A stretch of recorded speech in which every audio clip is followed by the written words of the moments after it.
촛불행동TV 개국 4개월 만에 유튜브로부터 수익 창출을 제한당했습니다. 김건희에 대해 비판하는 영상이 괴롭힘으로 신고를 당한 지 일주일도 안 돼서 유튜브에서 수익 창출을 제한해버린 건데요. 아무래도 복구하려면 시간이 좀 걸릴 것 같습니다.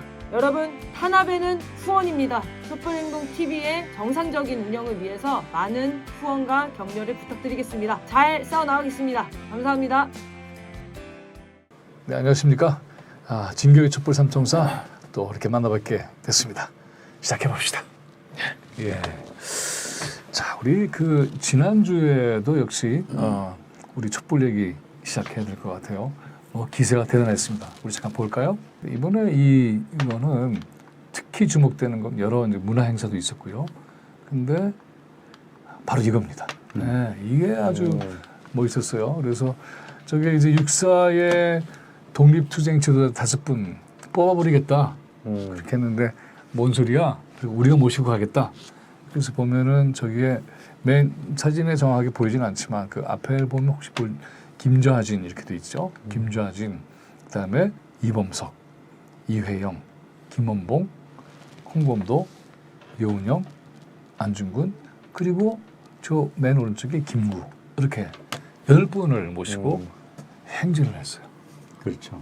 이거 참, 그래서 우리 촛불이 이제 우리 시민들만이 아니라 역사의 투쟁을 함께 끌어안고 가는 아주 웅대한 제2의 독립투쟁이 됐습니다. 네. 정말 시원하고 통쾌하고 뿌듯했어요. 그렇죠. 가슴이 꽉 열리는 느낌이에요. 이렇게 네. 움츠렸다가 확 열려서 당당하고 떳떳하게 맞아요. 하고 행진했던 그런 기백과 네. 그 5분만이 아니라, 육사인 5분만이 아니라 저기 이제 새롭게 모신 분들이 안중근 장군, 또 김구 선생, 여운형 선생, 아주 탁월한 지도자들. 그 우리 역사에서 저런 분들이 남겨놓은 기세라는 게 이게 정말 대단하구나 하는 것을 새삼 느꼈습니다. 한 국면에서의 알짜를 맞아요. 모신 거잖아요. 그래서 맞아요. 저 안에는 껍데기가 없습니다. 전혀 흔들림도 두려움 없이 네. 외쳤던 몸과 함께. 그래서 저기 보면은 그 우리 소녀상 여기도 있지만은 보면 이렇게 우리가 모시고 있잖아요. 이렇게. 근데 그런 것처럼 그래? 그러면 저분들의 동상이나 흉상을 전국 도처에 그냥 다 까는 거죠. 그래야 돼. 네? 그리고 마을 단위로 동네도 모시고 뭐 등등 어디든지. 그리고 이제 광화문에 지금 보면은 세종대왕, 이순신 장군 이렇게 서 있는데 저분들 곳곳에 세우는 거죠. 네? 그럼 굉장히 엄청난 장관인 것 같아요. 별칭으로 팔열사상 붙여가지고 팔열사. 기본적으로 이제 주권이 침해된다고 생각하면 저런 분들의 그 기상이 맞아요. 사람들이 이제 다시 소환을 하는 거고요. 지금 시점이 대한민국의 주권이 약화되는 시기냐 아니면 강화되는 시기냐에 대한 판단에 따라서 달려 있는 문제겠죠, 실제로는.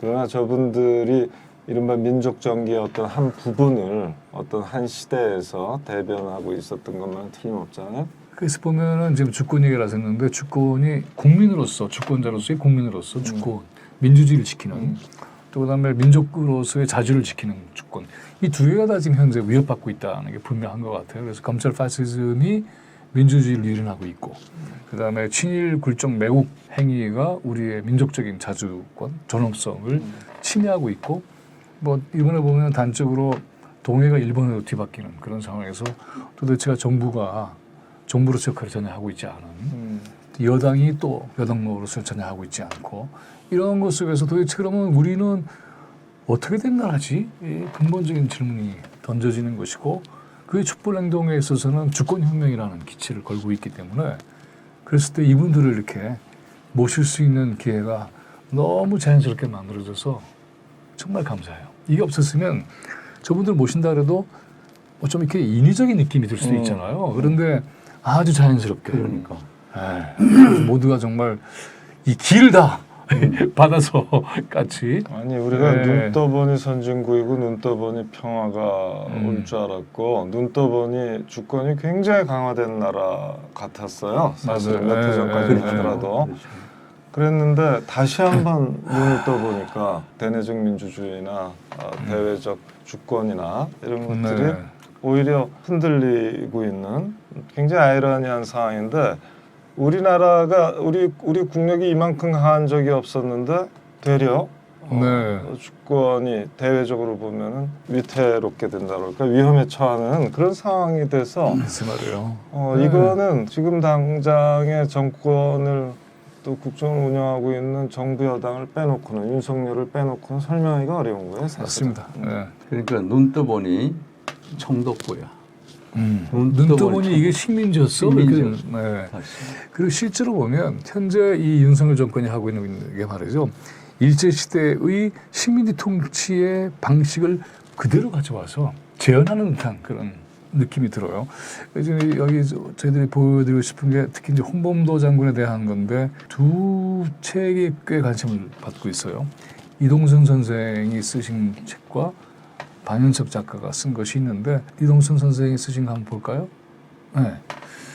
이분이 책을 냈는데 저 시를 홍범도 장군의 절규 이거 이렇게 보면 한번 멋있게 한번 낭독해 주실래요? 앞에만 잠깐. 야, 그토록 봄의 불망 나 돌아가리라 했건만 막상 와본 한국은 내가 그리던 조국이 아니었네. 저는 이제 잠깐 보면 이렇게 또 했습니다. 장군의 호령, 야수의 피비린내 나는 아가리에서도 굴하지 않았고 총칼의 진흙탕처럼 뒤범벅되는 들판에서도 물러섬이 결코 없었노라. 정말 그러시죠. 사륙이 취미인 황군의 심장을 겨누었던 우리들의 강철 같은 날카로운 세월은 100년이 가고 1000년이 흘러도 그 어느 마디 녹슬지 않는다. 정산리와 봉오동은 대첩의 깃발이 되었고 피압박 민족의 해방을 위해 하나된 동방의 단결은 외적의 간을 찰나에 녹였다. 근데 좀 이어져요. 아무튼 간에. 근데 지금 보면은 이 앞에 그 책 한 번 더 보여드릴게요. 이동순 선생이 쓰신 이 시가 혐오 표현이 올렸는데 삭제를 당했어요. 야, 참. 너무 놀라운 거죠, 이게. 근데 사실은 제가 아주 오래전에 홍범도 장군의 유해가 들어왔을 때에 홍범도 장군의 서사를 쭉 한번 쓴 적이 있어요. 그래서 그것도 이제 꽤 좀 이렇게 관심들을 모았는데 오늘 갑자기 저도 저 일을 당했어요. 야, 참. 그래가지고 이동 선생이 다시 또 저걸 올렸습니다. 그 사람들이 포함을 내서 이렇게 돌리고 그랬는데 저분이 한 몇십 년 동안 계속해서 홍범도 장군에 대한 거를 준비를 하고 저분의 할아버지도 이동준 선생이 대학 교수도 지냈고 시인이시기도 하시죠. 그런데 할아버지가 독립투사세요. 그래서 그 기운을 받고 몇십 년 전부터 이걸 준비를 해왔던 그리고 이번에 이제 한길세에서 저렇게 나왔는데 한 10권 정도로 홍범도 서사 장편을 준비했고 책이 나왔고 그걸 토대로 해서 쓴 겁니다. 얼마 전에 네. 그 정부 여당 사람인데 이름 까먹었어요. 언대학원 장관급 인사였던 것 같은데 홍범도 장군이 그 30~40년대에는 일제와 싸우지 않으시고 소련 치하에서 편하게 살다 돌아가셨다 뭐 이런 말을 하더라고. 기가 막히죠. 기가 막힌 거예요. 1937년에 강제 이주를 됐는데. 그렇지. 카자흐스탄에. 중일 전쟁이 발발하자 이제 강제 이주 정책을 폈잖아요. 스탈린이. 그렇죠. 그래서 예.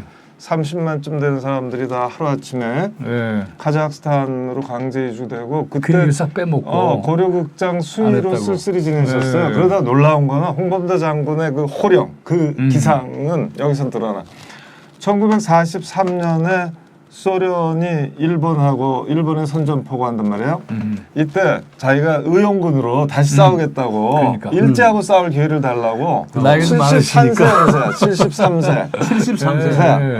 68년생이시거든. 그 43년에 찾아갔다 퇴짜 맞으셨어요. 이거 이분의 생각에는 정말 조선 독립, 일제하고의 투쟁 이거밖에 없으셨어요. 그런데 이분을 뭐 1930~40년대에는 투쟁을 접었다, 뭐 안 했다, 한게 그리고 없다, 한게 없다, 편하게 살았다. 네. 야, 아니 이렇게 역사를 왜곡해도 되는 겁니까? 글쎄 말이에요. 정말 기가 막히죠. 그리고 이제 방현석 작가가 쓴 범도 이 책도 굉장히 요새 많은 사람들이 주목을 하고 있죠. 그 영상을 잠깐 좀 보겠습니다. 촛불행동 TV가 같이 인터뷰를 했어요. 그 장면 하나 좀 우리가 좀 보겠습니다.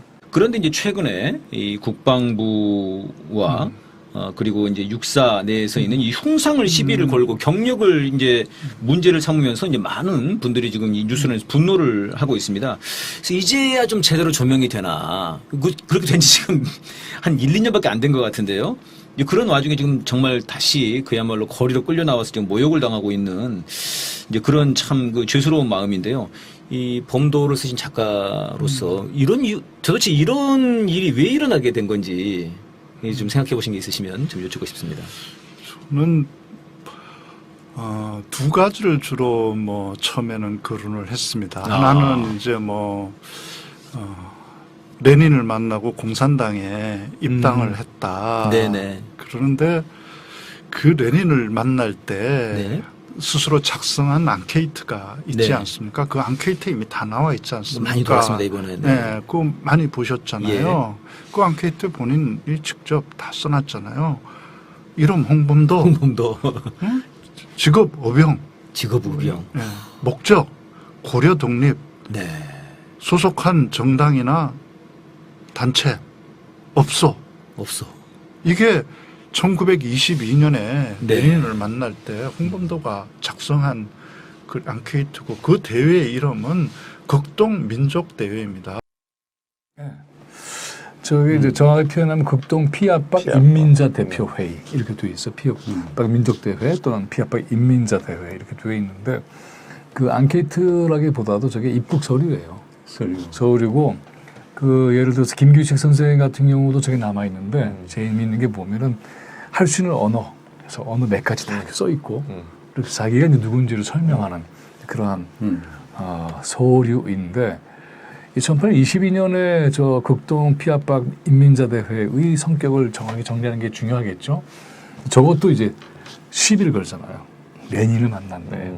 그다음에 코민트렌의 활동에 같이 했다느니 근데 저게 우리가 지난번에 얘기했지만은 그 극동에서 식민지 극복을 하기 위해서 한 150명 정도가 참석을 하게 되는데 우리는 52명 정도, 3분의 1이에요. 저기를 가는데 보면 우리 52명의 지도자들이 저기를 갈 때요 어떻게 하냐면 각자가 다 한꺼번에 지금 체포되니까 여러 루트를 사용을 해요.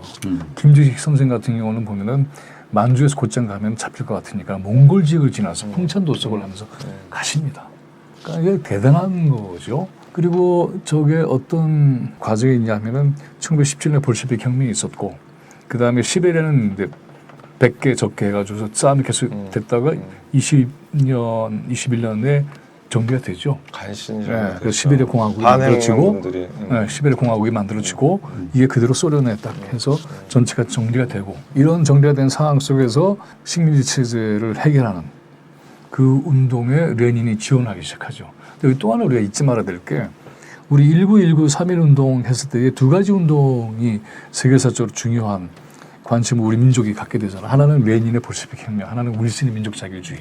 근데 이게 보면은 윌슨은 실제로 해준 게 아무것도 없고 그리고 이제 민족 자결주의라고 얘기를 하지만은 강대국의 자기들이 생각하는 서방의 식민지 체제는 그냥 그대로 묶어두고 그다음에 패전국가의 식민지만 해방시키는 그 우리는 아무것도 아니게 된 거죠. 근데 실제로 여기에 도움을 준 건 레닌의 코민테른 이거였으니까는 식민지 태제. 네. 그래서 이게 강력하게 결합한 이런 역사의 과정을 통해서 식민지 해방 전쟁이라고 하는 게 당시 세계사적으로 얼마나 중요하게 흐름을 탔는가.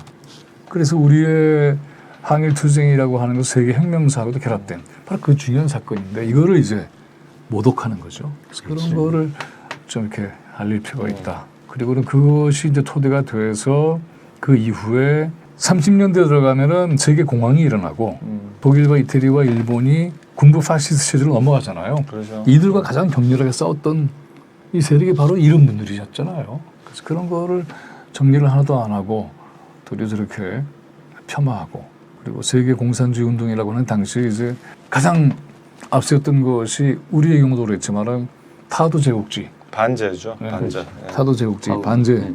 반제는 우리한테는 너무나 절실한 민족 해방이니까는 그것을 중심으로 해서 전개된 운동이라는 점을 이제 보시는 분들도 좀 아셨으면 좋겠어요. 굉장히 중요한 문제. 그렇죠. 예. 그러니까 이제 잠깐 정리를 하자면 우리 민족해방 투쟁, 항일 투쟁의 노선 가운데에 사회주의 항일 투쟁은 쥐어버리거나 가르치지 않고 그러잖아요. 근데 러시아 한인 사회에서 그런 것이 시작을 했고 이르쿠츠, 상해 거기서 이제 고려공산당, 25년에는 조선공산당 이렇게 해서 굉장히 중요한 사회주의 운동이라고 하는 게 시작이 됐고 이 토대가 당시에 새로운 돌파구를 갈망했던 우리 선조들한테 매우 중요한 문이 열린 거죠. 그 한편으로 보면 이제 우리 독립운동 거점이 연해주, 간도 네. 이 두 개가 주요한 거 아닙니까? 그렇죠. 그러면 네, 멀리 네. 미국에 조금 있고 뭐 이런 네, 정도잖아요. 그러면 연해주에 있는 독립운동가들은 당시 이미 볼셰비크하고 협력을 안 할 수가 없어요. 네, 그럼요. 너무 자연스러운 거죠. 그렇죠. 예. 그리고 반제 독립운동을 하기 위해서 러시아 정부에 협력을 얻어내는 건 굉장히 중요한 과제고요. 그럼요. 네. 그 당시 특히 30년쯤 되면은 그때부터는 이제 파시스트 전선에서 미국, 소련이 다 협력하는 시스템이잖아요. 그렇죠. 네. 미국, 영국, 네네. 소련 협력하는 시스템이기 때문에 지금의 관점에서 그 당시 홍범도 장군의 선택이나 이런 거를 함부로 재단하는 거는 옳지 되는 않습니다. 네. 그리고 이제 그 내부적으로는 이제 레닌과 스탈린을 구별을 하지만 국제사적으로는 그 미국이 2차 대전 때 가장 강력한 동맹은 스탈린 소련이에요. 그 영국 가장 큰 피해자였고 또 가장 큰 진짜, 피해자였고 독일에 의해서. 그런데 막강의 가장 강력한 동맹은 미국과 소련이었잖아요. 영국, 프랑스 등등은 함께했지만은 그때 패배하는 그런 상황이 있었고, 그래서 이런 과정까지 다 포괄을 해서 판단을 하지 않으면 그러면은 그동안에 우리 선조들이 해왔던 그 치열하고 목숨을 걸었던 항일 투쟁의 역사적인 의미를 이렇게 후예들이 나서서 후손들이 나서서 짓밟는 일, 그게 있을 수 없는 일 아닙니까? 정말 아주 편협한 이념잣대로 네. 좀 속단하고 있는 거죠. 참 선조들이 지금 이 사태를 봤을 때 얼마나 기가 막히겠어요. 그렇죠. 일본으로부터 독립하는 게 가장 시급하고 절실한 문제였는데 그 자체를 다른 식으로 재단해가지고 그러니까 그 육사에다가는 뭐 백선엽을 세운다느니 메가드를 세운다느니 하면서 사실은 그 5분이 다 항일 투쟁을 했던 분들인데 항일 투쟁의 역사를 지워버리겠다. 그렇지. 네. 그렇게 되면 육사에서 항일 투쟁사를 가리키는 건 굉장히 어려워지는 거죠. 그리고는 관동군의 군사적인 전통이 정통이 돼버리는. 그리고 육사가 무슨 한미 동맹을 위해서 세워진 학교가 아니잖아요. 근데 거기도 무슨 또 갑자기 난데없이 메가드를 그러니까 이 육사가 사실 일대에서 한 20여 대까지 교장이 다 그렇죠. 일본 제국주의 군인이었잖아요. 그렇죠. 일본 육사 출신이라든가 아니면 장교 출신들이 다 교장을 해서 그거를 극복하기 위해서라도 그렇죠. 그렇죠. 그래서 사실은 그것이 미군정 때 친일 세력들을 받아들인 미군정의 정책이 그런 결과를 낳았던 거 아니에요? 그렇죠. 그러니까 사실은 광복군 출신도 많은데 어떻게 한 분도 저게 교장을 하게 하거나 그러지 않았던 거 아니에요? 그러니까요. 사실 정신 전력을 제고하려면 저런 분들의 정신들을 그렇죠. 국군의 뿌리로, 국군 간성들의 뿌리로 받아들이는 게 필요한데 거꾸로 가고 있는 거죠. 교장은 적어도 조직이 탄탄하지 못하다 하더라도 교장이나 그렇죠. 중요한 책임자는 정신에 우리 저 독립군으로 채워야죠. 제가 썼던 그 시에 홍범도 장군의 호령에 이런 대목이 있습니다. 중과 부족의 교전일지라도 어느 병사 하나 뒤로 돌아서지 않았고 그리고 장수는 단기 필말에도 맹진이 기율이다. 그렇던 정신이 국가를 지키고 민족을 지키는 거 아니겠습니까? 그렇죠. 예. 그래서 이러한 것들을 지워버리는, 그리고 이제는 아예 그 이 자유시 참변의 책임까지 홍범도 장군한테 뒤집어 씌우는 그런 일들이 벌어지고 있어서 이건 정말 큰일이다. 자유시 참변이라는 건 뭐 오늘 뭐 다 얘기할 수 없지만 아무튼 간에 독립군 내부가 분열이 되고 그리고는 살육당하고 뭐 이런 아주 이 불명예스러운 역사가 있었는데 그것조차도 홍범도 장군한테 혐의를 뒤집어 씌워서 빨갱이에다가 배반자에다가 그다음에 그러니까. 뭐 말려는 통유문 한 것도 없고 뭐 이런 식으로 어떻게 순식간에 이렇게 아니 다행히 자유참변 문제는 반병률 교수나 임경석 그쵸, 교수 예, 이런 예. 분들이 이쪽에 아주 전문가들 아니에요. 그렇죠, 예. 이분들이 바로 딱. 저 사실관계를 정확하게 밝혀서 네. 홍범도 장군께서 그 억울한 누명에서는 그렇죠. 적어도 지식인들 사이나 웬만한 사람들 네. 사이에서 벗어난 상태죠. 그 표현이 참 중요해요. 누명을 씌우는. 그냥 누명을 쓴 거죠. 참. 그러니까 이게 세월이 흘러도 이렇게 나중에 역사가 정리가 되는데 나중에 누명을 씌우는 일도 있어요. 이렇게. 친일파들이 그 자기들이 탈출구가 반공이기 때문에 저 때부터 지금도 우리 절실하게 지금 써먹고 있는 거죠. 그래서 우리가 이제 그 45년에서 48년 해방 공감 때 친일파들이 김원봉 대장도 그랬지만은 독립투쟁 한부들을 빨갱이로 몰아가지고 권익을 치르게 했던 일들을 우리가 알고 있잖아요. 그렇죠. 근데 그게 어떤 일인가 했는데 우리 지금 현재 지금 겪어보니까 이게 나가는 거야. 이야 이게 그땐 더 그때는 뭐 그러니까 이런 말할 수 목숨이 없는, 왔다 갔다 하는 그런 상황이고 그러니까 이분들이 상황이 안 되니까는 북으로 많이들 올라가셨잖아요. 그러니까 이렇게 만들어 놓고 그렇게 만드는 거죠. 그다음에 올라간 것도 책임을 지라 그러고. 자, 그래서 이번에 근데 참 흥미로운 것은 도리 이렇게 해서 우리 역사에 대한 관심을 국민들이 새롭게 가지게 됐다. 이거는 정말 괜찮은 것 같아요. 그래서 이게 따져 보면 우린 남는 장사다. 그런 생각이 너무 듭니다. 무모하게 덤벼드니까. 네. 글쎄 말이에요. 자, 우리도 사진들이 좀 국민들을 볼까요? 우습게 본 거예요. 그렇죠. 예, 잘못 건드렸어요. 그래서 이렇게 그 마무리는 광화문에서 했어요. 이건 잠깐 설명을 드리자면은 저렇게 핵폐수 문제가 컸잖아요. 그래서 투기범, 일본의 기시다, 공범, 윤석열, 그다음에 동행 일본해 해서 우리를 힘들게 했던 저한테 이걸 먼저 하라 그래서 저렇게 횃불처럼 저한테 우리 사무국에서 주더라고요. 그걸로 이제 드럼통을 한 번씩 지금 세리머니를 했습니다. 이렇게 모여서 강원에서 집결을 해서 마무리를 했는데 어디서 했는가? 이순신 장군 동상 거기서 했습니다. 그래서 이것도 굉장히 상징적이에요. 그렇죠? 그렇지.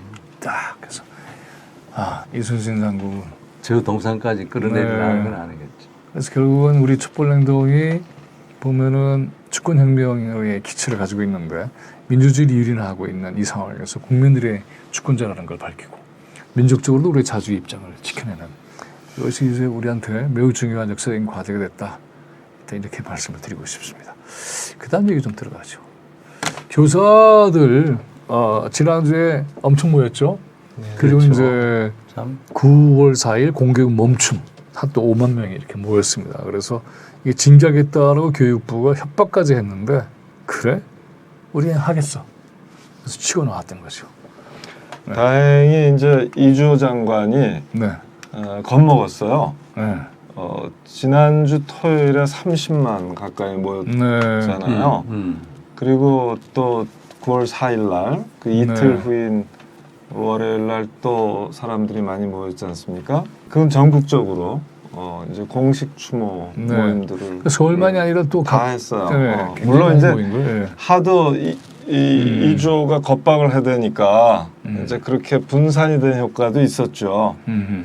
그렇지만 17개 시도 거의 모두에서 그렇죠. 예. 공식 추모 집회를 했는데 그날이 49제였잖아요. 그렇죠. 7월 예. 19일 날 그런 비극이 일어났고요. 7월 22일부터 7차 집회를 갖고 4구제까지 한 주도 빠짐없이 누가 특별히 조직한 것도 아니고 그래서 매주 집회를 운영진들이 자발적으로 나와서 그렇죠. 딱 한 예. 번만 했다는 거 아닙니까? 정치권도 처음에 못 오게 했어요. 아예 연계되는 거 싫다. 또 진영 논리도 절대로 배격하겠다. 뭐 이런 식의 걸로 어떻게 보면 우리나라 선생님들의 스타일과 이런 걸 잘 보여주긴 하는데 정말 놀라운 일이에요. 나중에는 네. 전체 교사 인구가 뭐 50만인데. 기간제까지 해서 50만으로 보는데 거의 절반이 그렇죠. 예. 모였다는 60%가 모였으니까. 그리고 처음부터 5천 명에서 시작해서 30만까지 네. 꾸준히 실차를 한 그 저력이 있는 거죠. 그 분노, 그 슬픔. 남의 일이 아니고 내 일이구나. 내 일이다. 저 우리 모두 생존의 일이다. 위협을 아, 받는 그렇죠. 거잖아요. 완전히. 달리는 설명이 안 되는 것이죠. 결국은 9월 21일 날 정기국회가 진행될 네. 거잖아요. 그래서 9월 20일 입법 본회의 할 때 교육 관련 4법을 네. 교권보호를 위해서 통과시키겠다는 거예요. 그럼 그렇게 어렵지 않을 것 같아요. 네, 이제 네. 이거는. 지금 네, 네. 이제 법안 심사 소위를 한두 번 해서 정리하고 본회의에서 9월 21일 날 처리하겠다는 방침인데 법안 심사 소위에는 교사 출신으로 유일하게 지금 국회의원 하고 있는 강민정 네, 의원이 네. 마침 법안 심사 소위 멤버예요. 예. 그래서 지금 24개가 제출이 돼 있는 상황인데 아마 열심히 있는 힘을 다해서 그렇죠. 교사들의 네. 관점과 일반 시민들의 관점 또 교육의 본질의 관점에서 법안 심사에 임해줄 것으로 그렇게 기대하고 있습니다. 원합니다. 네. 저희들도 촛불행동에서 강력히 지지를 성명을 발표를 했습니다. 네. 이게 이제 9월 4일 그 여의도 현장에서의 사진입니다. 그래서 교권을 보호해라. 특히 이제 아동 학대법에 걸리지 않는 그 뭘 좀 하려고 하면 그걸로 해서 이제 교사가 교육적인 어떤 이 권위나 권한을 누리는 것이 막히니까 그런 족치를 풀어달라. 그래서 교사가 교육자로서의 어떤 위상을 보장받을 수 있는 교육 환경 개선 이제 강력하게 외쳤고요. 뭐 아주 일치단결해서 그 움직이는 모습을 보면서 정말 이게 이제 앞으로 굉장히 중요한 변화가 있겠구나 이렇게 생각을 했습니다. 만평을 좀 보기로 하겠습니다.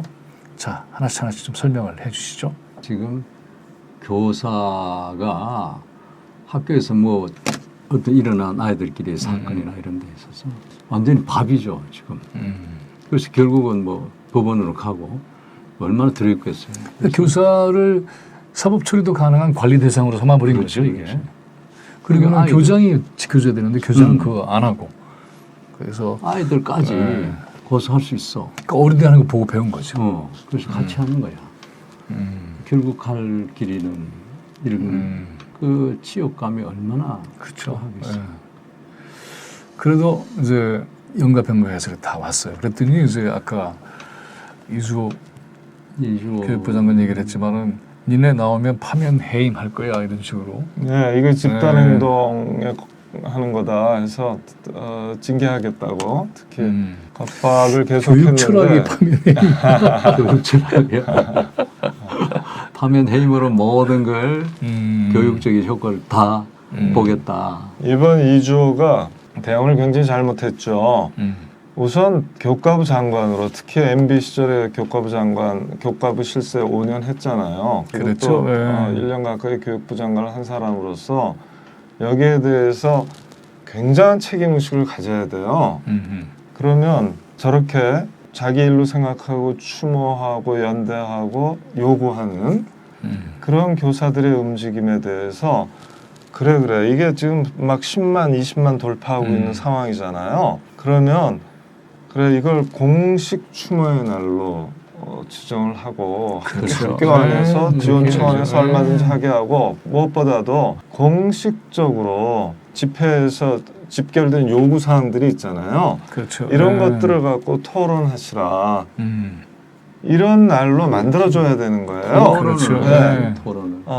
근데 그렇게 무조건 해서- 뭐 이렇게 처벌하겠다는 식으로 그렇죠. 나오는 더 거죠. 큰 네. 사회적 합의를 만들어내는 걸로 그렇게 나가야지 마땅한 거 아니에요? 근데 겁먹은 거죠. 저게 어. 야, 저렇게 많이 모이면 또 어떻게 되지? 저렇게 해서 큰일 우리를 나겠다. 공격하면 어떡하지? 뭐 이런 식의 생각만 하니까는 근데 네. 그러질 않고 보통 하는 식으로 또 집단행동 금지고 음. 파면하고 해임하겠다고 나오니까 교사들이 얼마나 열받아요. 현장에서는 그래서 어. 너 사퇴해 이렇게 그러니까 네. 그래서 이주호는 3번 정도 사퇴 요구를 세게 받아요. 그렇죠. 첫 번째는 초등교장 모임에 가갖고 음. 돌봄 기능 강화하는 얘기를 했어요. 네. 이 사태 벌어지고 3주쯤 돼서 초등교장 연수회 가서 전국 초등교장 4,500명 모아놓고 아니 지금 그 부담을 정리하라고 하는데 딴 그걸 얘기를 한 더 거야. 그냥 부담을 하겠다고 그렇지. 하라고 하니까 그렇지. 그러니까 이게 이거- 철학이 이게 내용도 몰라. 그리고 실태도 몰라. 그러니까 아니 세상에 초등교장이요 몇십 년 동안 이 직업 만족도 1등한 직군이에요. 참 신기한 거야. 그래서 요새는 한 몇 등으로 떨어졌는데 과거에 몇 년을 1등 계속했거든요. 그 직업 만족도에서. 그래서 그리고 초등학교 교장 선생님들은 그래도 교육부나 이런 당국하고 싸우는 거 굉장히 꺼리는 분들이에요. 그렇죠. 우선 그런 네. 분들이 아니면 교장을 할 수가 없고 지금 시스템에서는. 임에도 불구하고 그러는데도 이번에는, 불구하고 이주호 장관이 돌봄 내기 하니까 다 우하고 사퇴하라 소리 질렀어요. 그랬어. 그럼요. 거기다가 이번에 이제 추모 집회, 공식 추모 집회를 했어요. 서희 초등학교에서. 거기에 이제 장관도 갔는데 거기에 단상의 언론 교사 대표들이 등 돌리고 앉았잖아요. 그렇죠. 아예 등 돌리고 앉았어요. 그 다음에 간담회라고 9월 3일 날 해요. 거기서도 이주호는 완전히 잘못한 걸로. 그래서 이제 이 교육부에서 창피하니까 이 유튜브 방송도 보기가 어려워요. 원래는 그걸 이제 유튜브 방송을 다 했거든. 근데 찾아보기가 어렵고. 그러니까 이주호 장관은 이번에 굉장히 강력한 사퇴 요구를 받고 있는 거예요. 그 사실은. 정도가 아니고 현장에서는 또 사퇴하라 정도가 아니라 처벌하라까지. 처벌하라. 그러니까 이게 네가 우리를 처벌해, 네가 처벌받아야지. 그렇죠. 이렇게 거꾸로 해야 되겠네. 바로 치고 나왔어요. 해야 되는 상황. 그렇죠. 진짜 그런 게 이번에 이제 조희영 교육감이 걱정이 되니까 9월 4일 이러고서 바로 처벌이나 징계하지 말아달라고 그렇죠. 성명을 냈어요. 그랬더니 교사 커뮤니티 안에서 아니 무슨 소리냐 지금 당신 물러나야 되고 내가 알아서 다 한다. 당신은 초중등 교육에서 손 떼라 라고 혼을 내도 시원찮은데 무슨 저 천만 시민의 직선으로 뽑힌 교육감이 교육부 장관한테 임명직 교육부 장관한테 선처 요구를 하느냐. 선처 요구하는 거 잘못됐다는 비판을 그만큼 많이 교사들의 나왔어요. 이 자부심과 자존감이 네. 강해진 거죠 이번에. 그렇죠. 수로 확인됐거든. 일사불란하게 움직일 수도 있고. 저 만평 말씀해 주세요. 아니, 선생님들은 눈물을 칼로 아까하고 또 마찬가지 같은 야 칼로 멈추게 뵐 수 있다고 생각한 거지. 처벌의 칼로. 그렇지. 안 되는 거지. 저는 저걸 보면서 야 이거 교육계의 촛불혁명이죠 일종의. 그런 거죠. 근데 혁명으로까지 발전 안 하도록 여러 가지 자재와 또 뭐 여러 사정이 있었어요. 또 역량 문제도 있고 조직 문제도 있고 한데 그런데 실제로 우리가 2016년 가을에 11차인가를 했을 땐가 10차도 안 돼서 아무튼 200만 돌파하고 나서는 바로 탄핵 소출합니다. 국회가. 그렇죠. 그런 것처럼 불과 7차, 8차의 집회를 통해서 9월 21일 날 마치 탄핵 소출을 11월 말에 했던 것처럼 2016년에 지금 바로 4대 그 교권보호법이 입법을 앞두고 있는 거 아닙니까?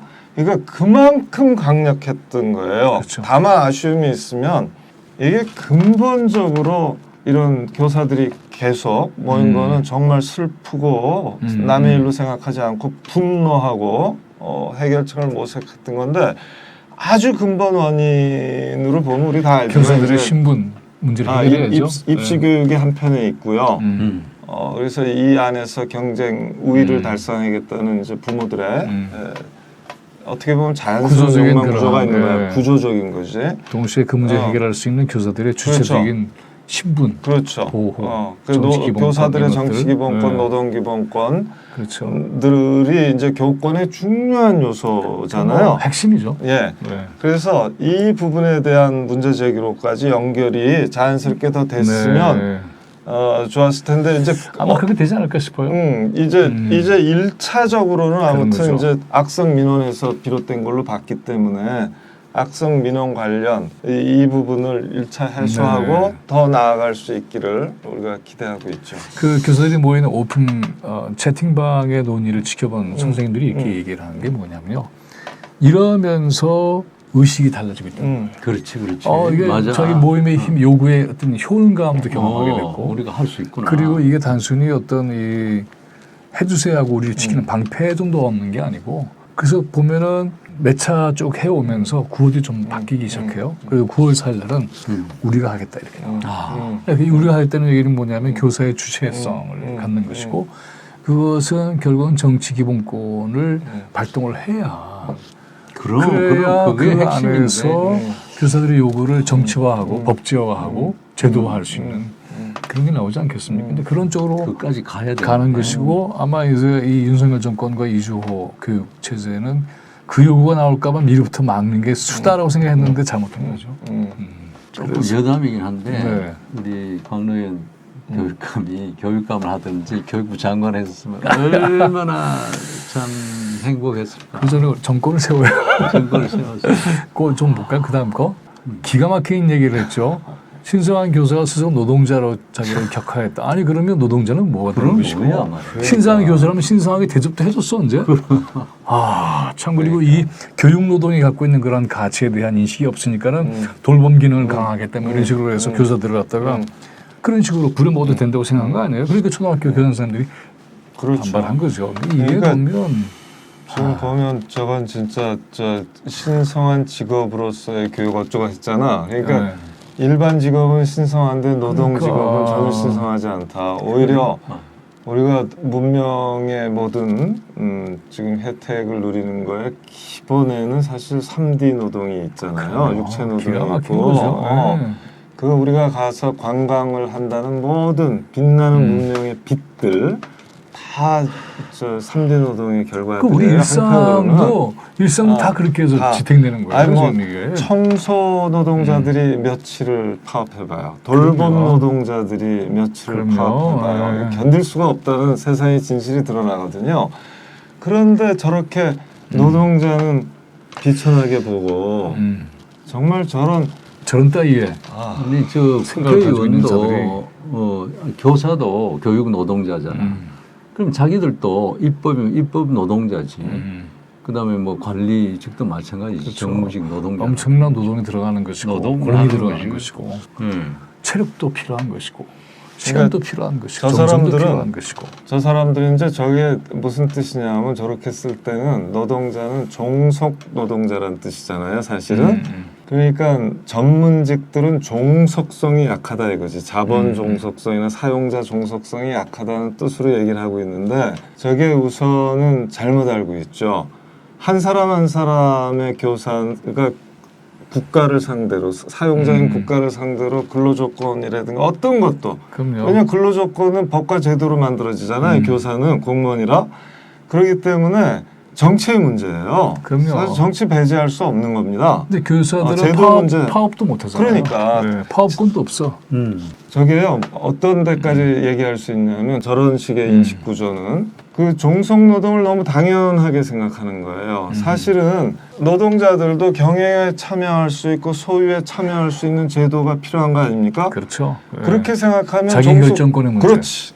종속성이 줄어든단 말이에요. 그렇죠. 기업 네. 안에서 주인 의식을 갖는 게 아니라 사이비 주인 의식이 아니라 진짜 주인으로 바뀔 수가 있는 거거든. 그러니까 이게 기업 형태 문제, 소유 지배 구제 문제하고 다 연결돼 있는 거예요. 사실 자본주의 근본 문제하고 연결돼 그런 거죠. 있는 네, 이제 인식 구조고 거기에 따른 아주 가장 이데올로기적인 언어들이거든. 거죠. 저것이 노동자 이끌 종속 노동자 이끌 그런 거죠. 자본주의 철칙 있고 이것은 철칙이라 바꿀 수 없고 뭐 이런 대단히 비민주적이고 숙명론적인 그런 사고방식을 그런 갖고 거죠. 있고 저런 기업 구조나 소유 지배 구조를 전혀 바꿀 수 없고 오직 어떤 사람은 생각만 하고 어떤 사람은 계획만 하고 어떤 사람은 집행만 하고 어떤 사람은 닦고 결정만 조이고 하고. 네. 이런 분업 구조를 당연하게 여기는 거죠. 네. 근데 이미 그런 시대가 지났어요. 이미 그렇죠. 공동노동의 시대가 지났거든. 그리고 이데올로기적으로도 보면 교사는 교육의 주체라고 해놓고 결정권은 없어. 그 말로 기만이지. 그렇죠. 그러니까 이렇게 보면은 교사의 노동자성이 분명히 있는 것이고 또 교사의 교육으로서의 정체성도 있는 것이고 어느 것 하나 빠져서는 안 되는 것이고 그렇죠. 그리고 그런 교육의 환경과 조건을 결정할 수 있는 권한도 주어져야 되는 것이고 근데 지금 보면은 책임은 잔뜩 물리고 권한은 줄이고 사실은 그래서 교장과 교사에 있어서 책임을 공유시켜야 되고 그럼요. 권한은 강화시켜야 되고 책임은 공유 권한은 강화. 이게 매우 중요한 이게 지금 기조죠. 말씀하신 게 모든 조직을 네. 민주화하는 2대 원칙이거든. 그렇죠. 맞습니다. 책임은 공유하고 권한은 각자 그렇죠. 자율 네. 권한은 강화시켜주고. 그렇죠. 네. 근데 이게 없이 너는 지시받은 대로 움직여야 되고 나는 지시만 하는 식으로 이분화가 돼 있으면 이건 조직 거죠. 민주화가 전혀 안 돼 있는 거죠. 인간성 자체가 파괴되는 거죠. 그 이제 교사도 해보셨고 또 교육감도 해보셨으니까 이번에 교사들 모임에서 바로 그것 이제 이 운동도 진화하게 돼 있는 거니까 이런 정치 기본권에 대한 의식과 주장 그리고 지금 얘기했던 책임의 공유와 권한의 강화 이런 것들이 이런 교사의 운동의 새로운 어떤 지표가 돼서 그것까지 이뤄내기를 바라게 되지 않겠습니까? 그래요. 네. 그리고 이번이 그런 계기가 됐으면 좋겠어요. 이제 이번에 주체들이 중등교사보다는 초등교사예요. 그렇죠. 근데 이 초등교사에 대해서는 사람들이 전문성이 대단히 작다고 생각을 해요. 천만의 이건 말씀이에요. 천만의 말씀. 천만의 말씀. 제일 어려운 거야. 제일 어려운 거예요. 제일 어려운 거죠. 맞습니다. 그리고 초등학교는 6년이나 되잖아요. 네. 그러니까 사실은 2년, 저학년, 중학년, 고학년이 각각의 전문성을 요구하죠. 왜냐하면 발달 단계가 그럼요. 현저하게 네. 달라지거든. 그래서 저학년이 더 어려워. 사실. 더 어려워. 쉽지 그리고, 않아요. 네. 이번에 돌아가신 분도 저학년 네. 맡았지만 민원이 가장 어. 높은 것도 저학년이에요. 근데 이게 보면 교육과정 6년에 대한 전문성을 다 갖게 하죠. 그 다음에 교과 전문성도 7, 8개 과목을 다 갖게 하죠. 그 다음에 거의 전원이 담임이에요. 초등학교는. 그렇죠. 중고등학교는 그 학급당 교사가 한 1.78명쯤 되거든요. 근데 초등학교는 1.2명이에요. 그 얘기는 뭐냐면 거의 모든 교사가 담임을 해야 된다는 거거든. 그러니까 담임으로 생활교육과 생활지도를 다 해야 되죠. 모든 교과에 통달해야 되죠. 모든 6개 학년의 교육과정에 통달해야 돼. 그래요. 예. 어마어마한 그래도 해야 될 것도 많아. 그러니까. 고모도 해야지, 의사도 해야지, 재판장도 해야지. 또 이제는 뭐 학부형이 경찰도로도 해야지. 이게 뭐야 도대체? 잡무도 예. 엄청 많아. 서류할 그러니까 그래서 학급의 아이들도 줄여줘야죠. 그만큼 또 그러니까. 대폭 줄여줘야 되고 그렇게 해서 불필요한 지원은 잡무도 없애야 돼. 물론이에요. 그래서 이번 것과 관련해서 우리가 하나 이제 언급하지 않을 수 없는 게 지난 12년 정도가 이른바 진보교육감 시대거든요. 2022년까지 2010년서부터 이 문제가 골마 터진 기간 아니겠어요? 그렇죠. 그러면 교육부 책임도 무지 크지만 우리 교육감들 책임도 클 거 아니에요. 현장의 얘기를 끊임없이 들을 수 있잖아요. 교육감들은. 이 현장에서 아이들 지도하기 어렵다. 학부모들 악성 민원 때문에 살 수가 없다. 아동학대 때문에 못 살겠다. 학교폭력법 때문에 아동학대법, 학교폭력법이 너무나 교육을 사법화시켜서 훼손시키고 있고. 예. 도대체 이 교사들을 조사해 보면 뭐 25% 정도가 정신과 상담받는 경력이 있고 뭐 이런 얘기들 다 아는 거거든. 가장 중요한 문제로서 접근을 했어야 돼요. 해법을 내놨어야 돼요.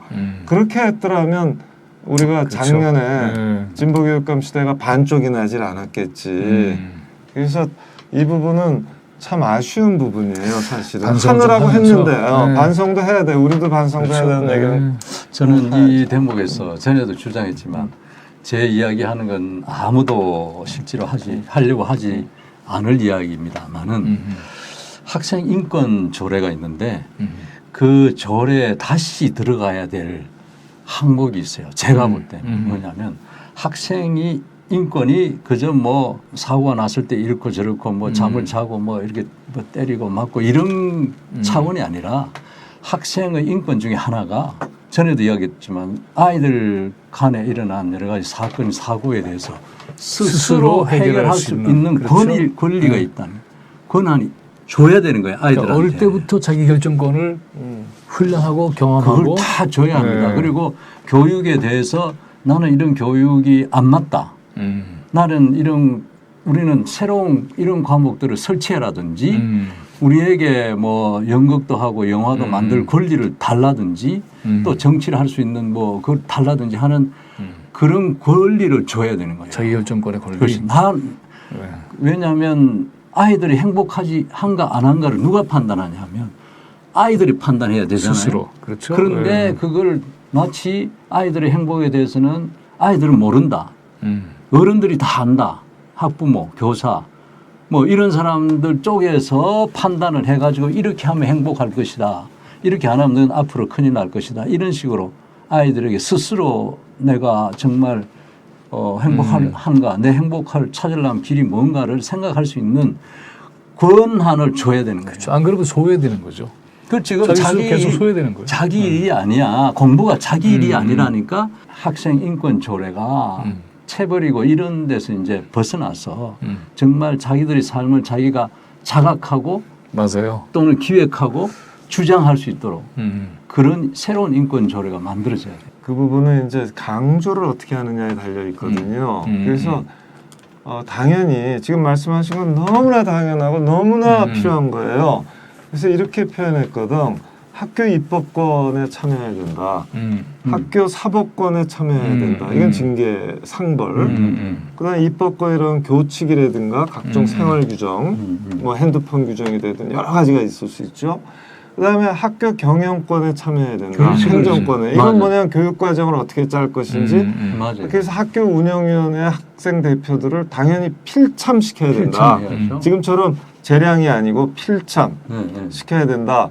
그다음에 학교 운영위원회 말고도 뭐 교장 선생님 공모로 모셔올 때도 중고등학생 정도 되면 당연히 그 추천위원회에 필참해야 되는 거거든요. 그래서 이런 실천들을 우리 다 말로 했지. 이미 2010년, 11년, 12년에 계속 말했어요.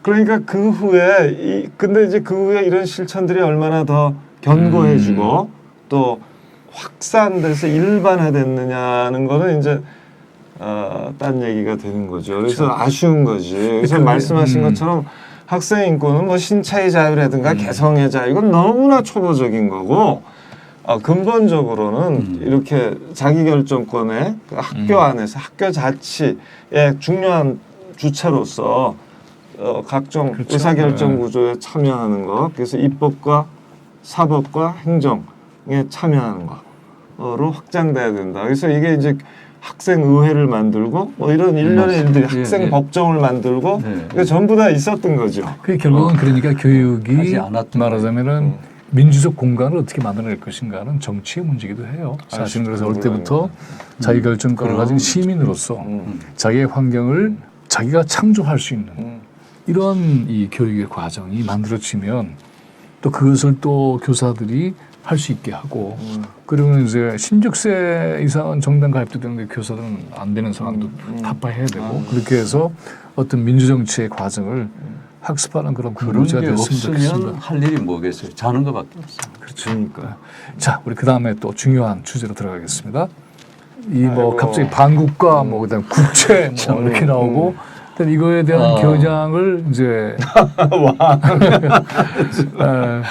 국채란 말도 저게 나왔어요. 국채야, 그러니까. 그러니까 저게 윤석열의 국채야. 옥체를 보존하기 위해서 그리고 이 겨냥 상대가 있었어요. 이게 이제 처양제 만세라는데 국채라는 말이 일제시대 때 일제 파시스트들이 20년, 30년대에 말하자면 처량제 국가주의를 강화하기 위해서 등장시킨 그런 논쟁인데 그거를 쓰고 있다는 게 굉장히 놀라웠고 또 이걸 통해서 이제 이번에 9월 1일 간또 대지진 조선 학살 100주년 일본에서 기념식에 참여한 윤명인연을 공격한 거죠. 이거 우리 얘기 좀 해야 될 것 같아요. 그래서 뭐 조총래 주체를 했는데 뭐 어쩌고 하는데 저희 아사히 신문, 일본 신문 같은 경우 오히려 굉장히 중요하게 여러 가지 내용을 성실하게 보도해줬고 또 일본 사회가 간또 대지진의 과정에 조선인 학살에 대해서 어떻게 우리가 반성하고 생각해야 되는가 하는 이런 것들을 기준으로 해놨어요. 보면 굉장히 중요한 거고 또 현장에서는 이제 그 한일연대를 통해서 시민사회, 그다음에 그 일본에는 제1조선인들, 동포사회가 또 이렇게 함께 연대를 해서 이 작업들을 쭉 해왔고 그 자리에 갔는데 그것을 공격을 해버리는 그리고 조선학교도 굉장히 중요하게 지금 지원해야 되는 건데 그것도 이제 시비를 걸고. 그건 해야지 당연히. 근데 이 일조 협회라고 해가지고 이 조선 사람들 또 한국, 일본의 조선이라고 하는 건 남북을 다 통칭하는 것이니까. 그래서 새로운 역사적인 화해와 미래를 고민하는 미야카와 야스히코라는 이런 분들 굉장히 훌륭한 분이에요. 이분들이 이제 위원장이 돼서 이번에 그 추모를 다 이렇게 했는데 연대로 이루어진 거거든요. 이걸 모조리 그런 식으로 해서 공격을 하고 그리고는 이제 벌써 수사에 착수를 했어요. 서부지검에 총령 관계를 해가지고 뭐 자, 이런 걸 보면 여기 이제 만편에 나와 있지만은 이번에 100주년인데 윤석열 정권은 정부의 입장으로 단 한마디도 안 했어요. 놀란 거 아닙니까? 경악스러워요. 이럴 수가 있나? 그리고 그 얘기는 한마디도 안 하고 그다음에 이 제일 총련도 제일 조선인 사회예요. 그리고 이 강도 조선인 학살 문제를 아주 적극적으로 파헤쳐 왔고 여기 일본 시민사회가 있었고 그러니까 일본 시민사회가 중심이 돼서 했지만은 당사자인 조선 사람들이 없으면 안 되는 거 아니에요. 민단은 여기에 적극적이지 않았어요. 이게 이제 문제인 거죠. 그래서 이런 모든 운동의 흐름 속에서 한일 연대가 이루어지는 것이고 총련도 그걸 역사가 있어요. 그래서 그걸 통해서 조선인 사회가 이렇게 이루어진 그런 과정이 있는데 이런 모든 것을 모독하는 그래서 이번에 이렇게 윤석열 정부가 이렇게 정권이 이렇게 나오니까는 제일 조선인 사회에서 굉장히 분노했다는 거예요. 그럼. 우리를 어떻게 모독할 수가 있어? 그리고 지네는 이렇게 이 조선인 학살 사건에 대해서 학살에 대해서 한마디도 안 하고 한마디도 안 하고 도리 우리를 그런 식으로 공격을 해야 되는 그리고 국회의원으로 온 게 딱 한 명인데 대한민국에서 부끄러운 거 아니에요? 딱 한 명이 왔어요. 그거를 못 잡아먹어서 난다리 난 것처럼 난리를 치고 검찰에 단 하루 만에 윤석열이가 뭐 반국가 뭐 국채 이런 얘기 하자마자 금방 서부지검으로 사건을 이첩시키는 이런 따위의 만행을 저지르고 있는 게 지금 우리가 보고 있는 현실입니다. 저는 정말 네. 간토 지진이 일어나자 6천 명이 무자비하게 네. 그 죽이는 방법도 이렇게 차마 입으로 뭐, 말할 수 네. 없는 거예요. 그렇게 잠깐만 죄송하지만 중간에 말씀 하나 꼭 드리고 싶은 게 뭐냐면 3일 때 8천 명이 희생을 당하는데 그게 8개월은 10개월이에요. 근데 강도 대지진은 한 달도 안 된 기간의 희생자들이에요. 네.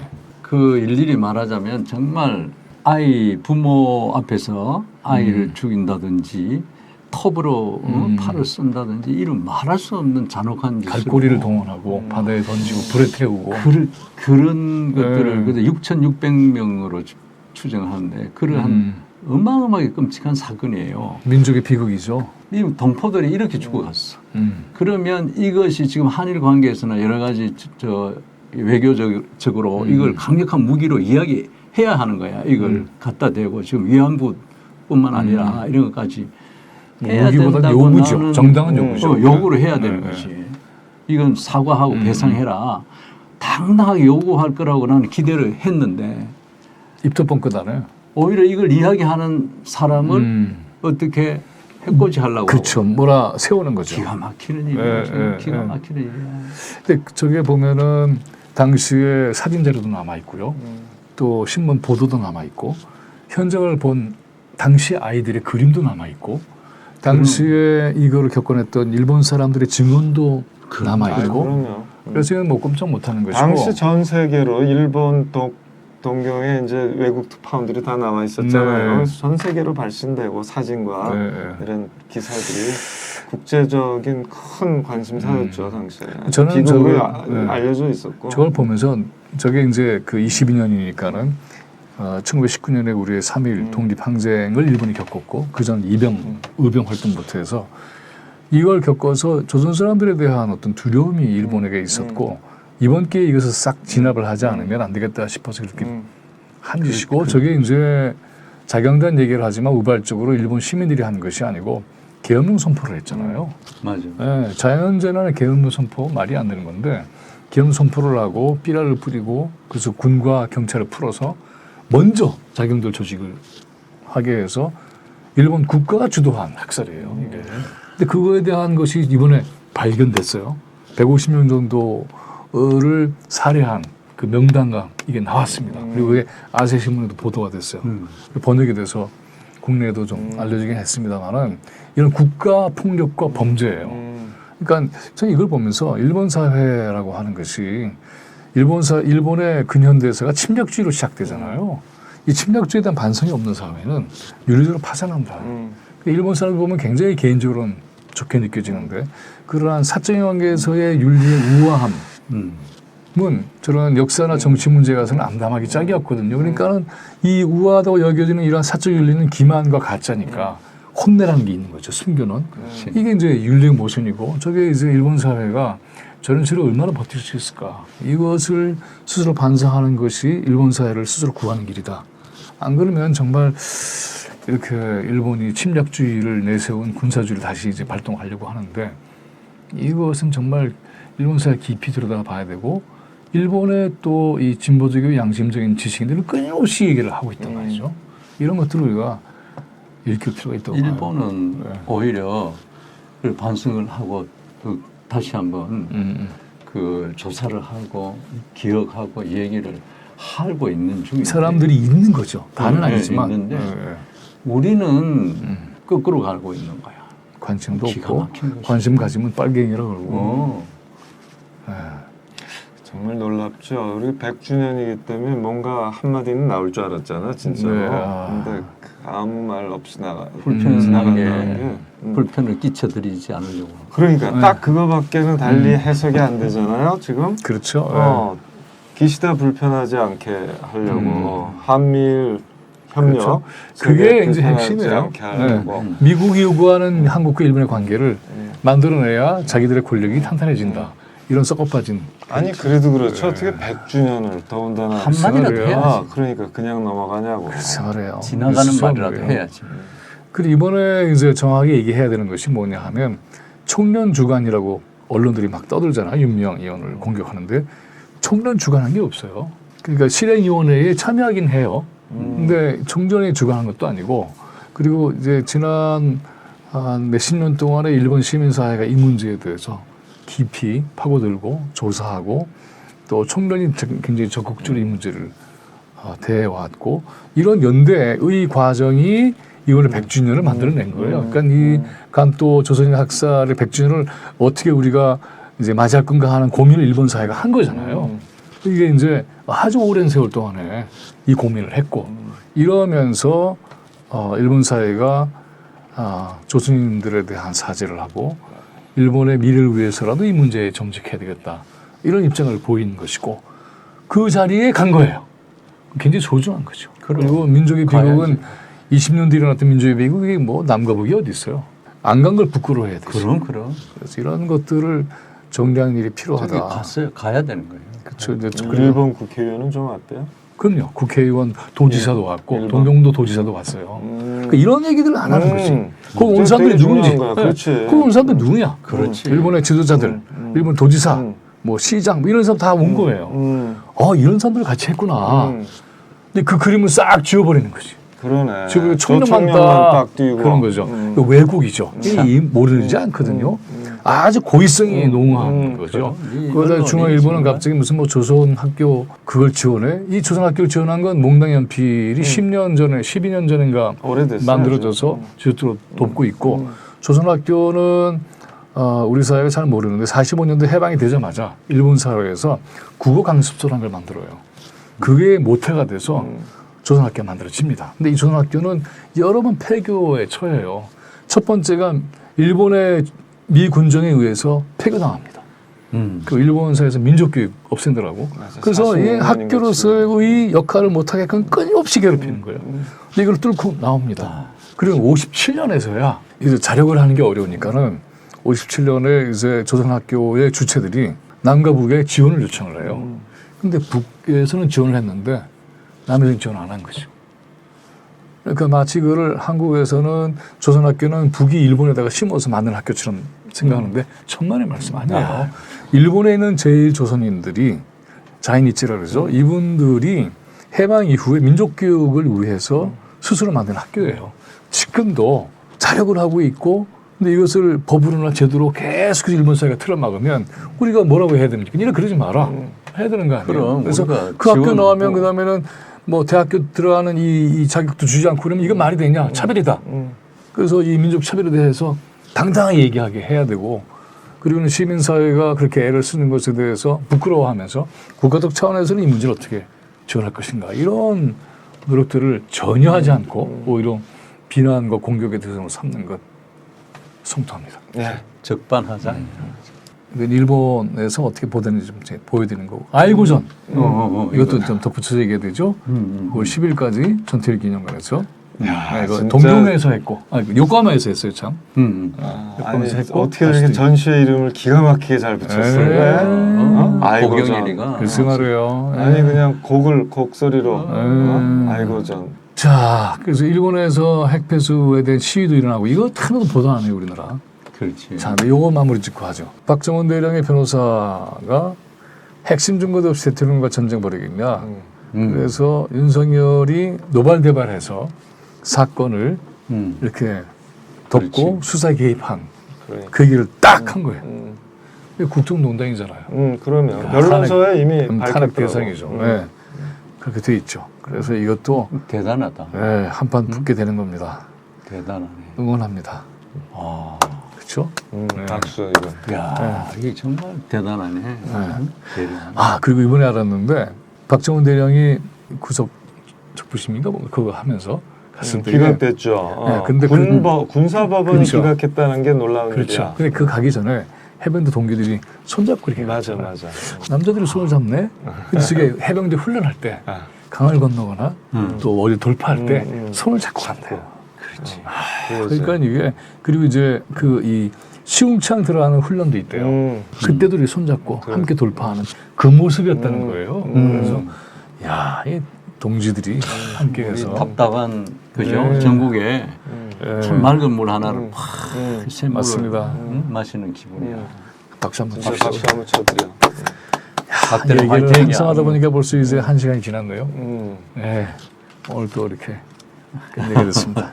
그래도 우리 구호를 안 할 수가 없습니다. 그렇지. 오늘 100주년의 한을 담아서. 하나 좋습니다. 예. 윤석열은 퇴진하라!